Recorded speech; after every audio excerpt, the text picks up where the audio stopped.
Ya está en el estudio con nosotros José Francisco Jurasek, José Jurasek, o el padre Pepe, como él prefiera que lo llamen. Vive en la Estación Central y desde hace, ¿cuánto? ¿8 días? Exactamente. Es capellán del Hogar de Cristo. ¿Cómo está, padre Jurasek? Bienvenido, muchas gracias, buenos días. Verónica, muchas gracias, Sergio, buenos días. ¿Qué tal? Buenos días. Bueno, aflora con el otoño, con el invierno, con el frío, la pobreza sale a la superficie, con la gente en situación de calle, con el drama que se vive en los campamentos. ¿Esta es una situación que nunca se va a resolver, padre? O sea, hay una cosa estadística, o que la pobreza siempre es relativa, si el que tiene más, el que tiene menos. Yo esperaría que se resolviera y que tuviéramos menos situaciones que lamentar, como las 6 muertes que ha habido esta semana de personas en situación de calle, aquí en la región metropolitana y en Frutillar. Esperaría que no hubiera, que no hubiera que lamentar eso, es decir, una situación bien dramática. Y lo que no podemos dejar de hacer, y me gusta a mí el nombre Hogar de Cristo, porque habla de hoguera, de fuego, tender una mano y darnos cuenta de quiénes son estas personas que a lo mejor basta un pequeño gesto y lo habríamos solucionado, digamos, no habríamos tenido que lamentar esas muertes.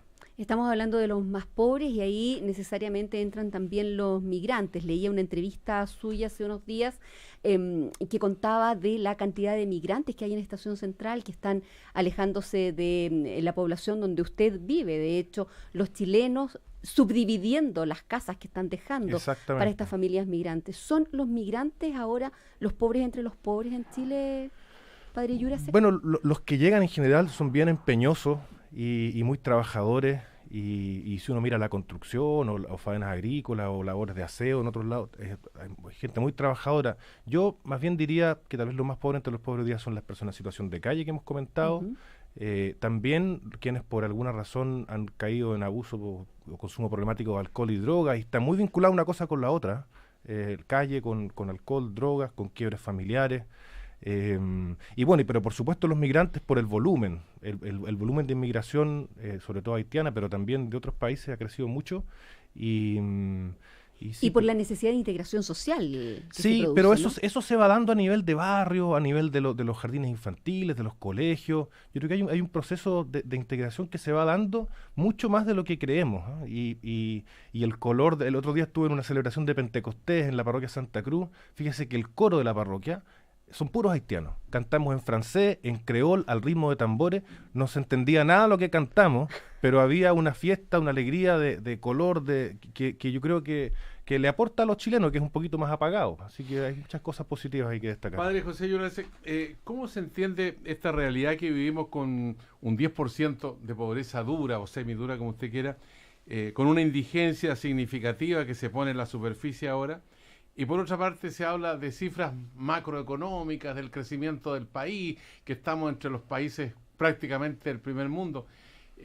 ¿Cómo se podría explicar este hecho? Bueno, a medida que el país va creciendo y se va desarrollando, nos vamos poniendo más exigentes. Y por ejemplo, si antes la pobreza se medía simplemente con el tema del ingreso, ahora hay una medición multidimensional. Y eso complejiza la mirada y permite al mismo tiempo generar mejores herramientas. Agradezcamos que tenemos datos que son confiables, en otros lados ni siquiera eso tenemos. Habiendo datos confiables, algunos nos golpean, como las cifras que usted ha dado y otros más. Por ejemplo, la de los niños que no estudian ni trabajan, o los expulsados del sistema escolar. Son 70.000 niños en edad escolar. Si lo ampliamos a jóvenes bajo 30 años, cerca de 500.000. Ahí tenemos un problema mayúsculo y lo que hay que abordarlo es integralmente, desde todas las dimensiones. Educación, trabajo, pero también mejorando nuestros barrios, nuestras plazas, espacios públicos, construir comunidad. ¿La cancha está dispareja? Está dispareja, pero en vez de quejarnos, yo creo que lo que hay que hacer es que intentar hacer distintas iniciativas de inclusión, también de sanación. Hay gente muy herida, muy dañada por distintas razones, y desde el Hogar de Cristo, pero convocando a toda la sociedad civil, al Estado, a las empresas, queremos contribuir a que eso sea así. Y ya que hablamos de jóvenes fuera del sistema escolar, necesariamente uno piensa si son esos jóvenes los que están en mayor riesgo de caer, por ejemplo, en la delincuencia o en la narcocultura, que fue un tema que puso en el tapete su antecesor, el padre Pablo, el sacerdote Pablo Walker. Sí, eso, o sea, lo que hay que cuidar mucho es estigmatizar a estos jóvenes, y lo que hay que cuidar mucho es cargarles a ellos la decisión. Ya no hablamos de deserción escolar, sino de expulsión del sistema escolar, porque hay una responsabilidad del colectivo. Si el niño en primero o segundo básico no aprendió a leer y escribir, en quinto o sexto le parece que le hablan en chino en las clases. Padre, pero el Estado se está haciendo adecuadamente cargo de esos jóvenes, y lo digo pensando en el chico de 17 años que se entregó anoche como autor, él lo confiesa al menos, del asesinato del carabinero Galindo ahí en La Pintana.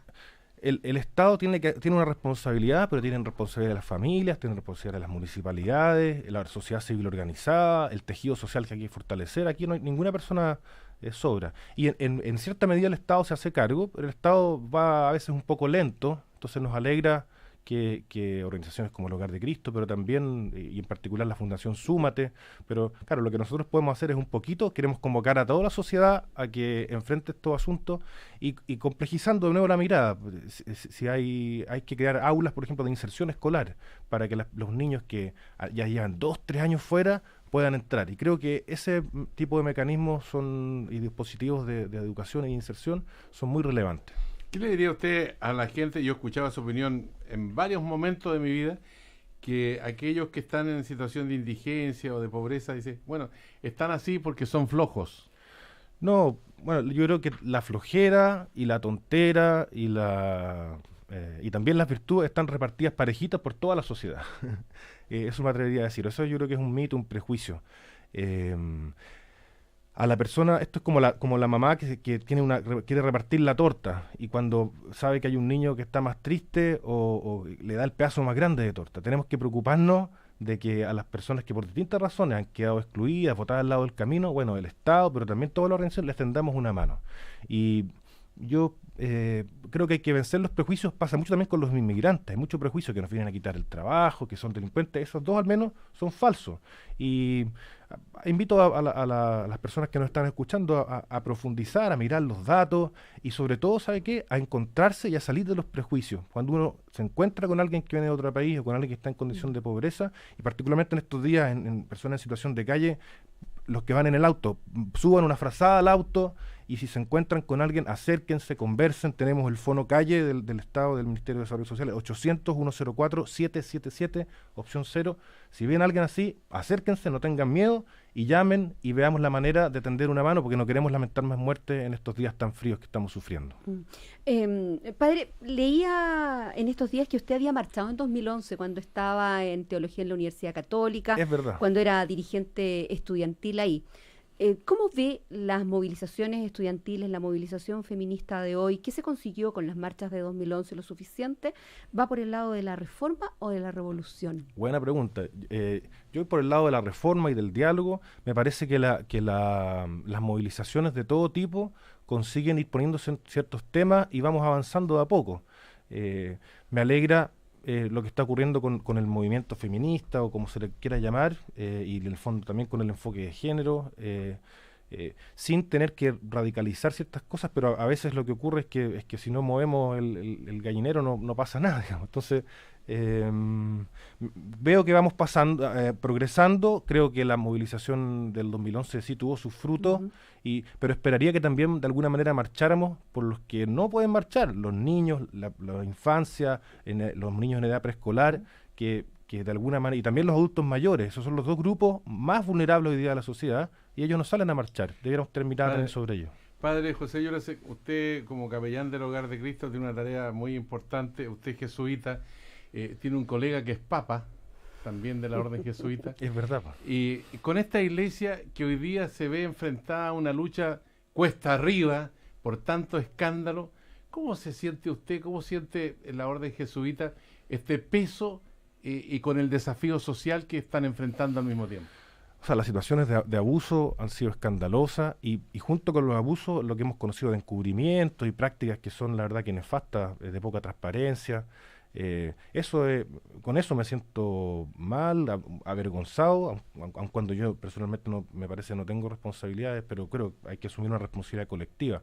Pero al mismo tiempo, yo les contaba hace un momentito, estuve ahora el mes pasado visitando Chile con el Padre Pablo en un proceso de inducción y traspaso, y entré a las ciudades a través del Hogar de Cristo. Y fíjese que la recepción que hemos tenido ha sido preciosa. Entonces, yo creo que hay que escarbar un poquito, ir más allá de los titulares que son ciertos, de los escándalos que son ciertos, de los abusos que son ciertos, y darnos cuenta que todavía en nuestro país, no le pongamos catolicismo, pero hay un germen de cristianismo, de espiritualidad, de ánimo de construir comunidad, de tender una mano a los más pobres, a los más necesitados, de alegría, de fiesta, de sentarse a la mesa, de cantar, de reír, y eso lo tenemos también. Entonces, son las dos cosas ciertas.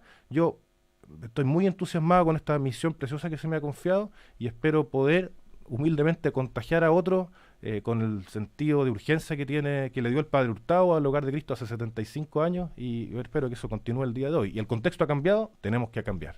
Lo miran 2 veces en Estación Central, ahí en el Hogar de Cristo, cuando usted dice que se llama José Yuraseco, ¿no? Bueno, la gente me conoce como el Padre Pepe. ¿No lo vinculan con su padre, no? Bueno, tal vez sí, pues, pero no me pasa nada particular, o al menos disimulan bien. Le queremos agradecer al capellán del Hogar de Cristo, el padre José Yurasek, por Oiga, conversar con nosotros. y ya que mencionó a mi familia, quisiera mandarle un saludo a mi primo Sebastián, que vive en La Paz, que se casa este fin de semana. No voy a poder acompañarlo, pero quisiera mandarle un saludo especial a él, que sea muy feliz en su matrimonio. Eso, lo escuchará a través de cooperativa.cl, siempre alerta con todas estas comunicaciones. Gracias, padre, por venir. Muchas gracias a ustedes. Buenos días. ¿Te acuerdas cuando tenías 5 años y emprendiste vendiendo